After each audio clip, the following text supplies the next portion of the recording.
અને મુખ્યમંત્રી ભૂપેન્દ્ર પટેલ કચ્છની મુલાકાતે અને તેમના દ્વારા આજે લોકોને વિકાસ કાર્યોની ભેટ આપવામાં આવી। કચ્છવાસીઓને મુખ્યમંત્રી ભૂપેન્દ્રભાઈ પટેલે વિકાસની ભેટ આપી। સીએમએ માંડવીના 117 કરોડથી વધારે વિકાસ કાર્યોની ભેટ કચ્છવાસીઓને આપી। ત્યારે મુખ્યમંત્રી ભૂપેન્દ્રભાઈ પટેલે 28 કરોડથી વધારેના 6 કામોનું એક ખાતમુહૂર્ત કર્યું।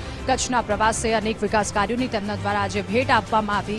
9 કામોનું ઈ લોકાર્પણ તેમના દ્વારા કરવામાં આવ્યું। એક ખાતમુહૂર્ત પણ તેમણે કર્યું। ત્યારે ખાતમુહૂર્ત અને લોકાર્પણ સમયે સાંસદ અને ધારાસભ્યો પણ તેમની સાથે ઉપસ્થિત રહ્યા। મુખ્યમંત્રી ભૂપેન્દ્રભાઈ પટેલ કચ્છના ખમીરને તેમણે બિરદાવ્યું। પ્રવાસ દરમિયાન તેમણે ખમીરને બિરદાવ્યું અને વધુ માહિતી મેળવીશું। સંવાદદાતા કૌશિક છાયા આપણી સાથે જોડાયા છે। કૌશિક, મુખ્યમંત્રી ભૂપેન્દ્ર પટેલ કચ્છની મુલાકાતે કરોડોના વિકાસ કાર્યોની તેમણે આજે ભેટ આપી।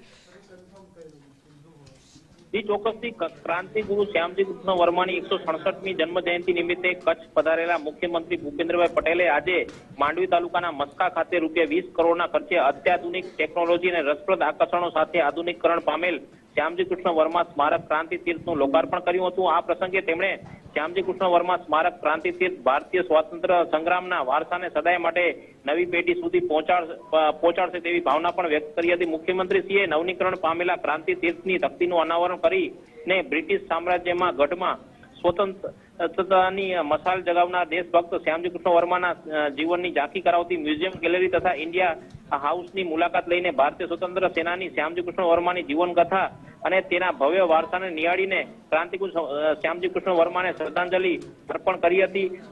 તેની સાથે સાથે જોવા જઈએ તો જુદા જુદા વિકાસ કાર્યોનું પણ તેમણે લોકાર્પણ કર્યું હતું। મુખ્યમંત્રીશ્રીએ આજે લખપત તાલુકાના માતારમઢ ખાતે બિરાજમાન મા આશાપુરા માતાજીના પણ દર્શન કરીને ધન્યતા અનુભવી હતી। જી કૌશિક, આભાર આપનો તમામ વિગતો સાથે જોડાવા બદલ।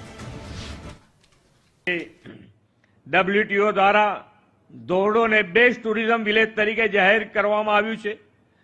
સાથે સાથે બન્ની વિસ્તારને ચિત્તારના પુનર્વસન માટે કેન્દ્ર સરકારે મંજૂરી આપી છે, જેને કારણે કચ્છનું બન્ની ગ્રાસલેન્ડ વિશ્વ ફલક પર જાણીતું બનશે તથા કચ્છ સહિત રાજ્યના પ્રવાસનને પણ વેગ મળશે। પરિવહન માટે તાજેતરમાં જ આદરણીય પ્રધાનમંત્રી શ્રી નરેન્દ્રભાઈ મોદીજીએ નમો ભારત રેપિડ રેલ જેવી પરિવહનની સુવિધાની પણ ભેટ આપણને આપી છે। કચ્છમાં પ્રવાસનનો વિકાસ થાય, વધુમાં વધુ પ્રવાસીઓ આવે તે માટે કેન્દ્ર અને રાજ્ય સરકાર હર હંમેશ પ્રયત્નશીલ છે। એશિયાના સૌથી મોટા હાઇબ્રિડ એનર્જી પાર્કનું નિર્માણ પણ કચ્છમાં થઈ રહ્યું છે।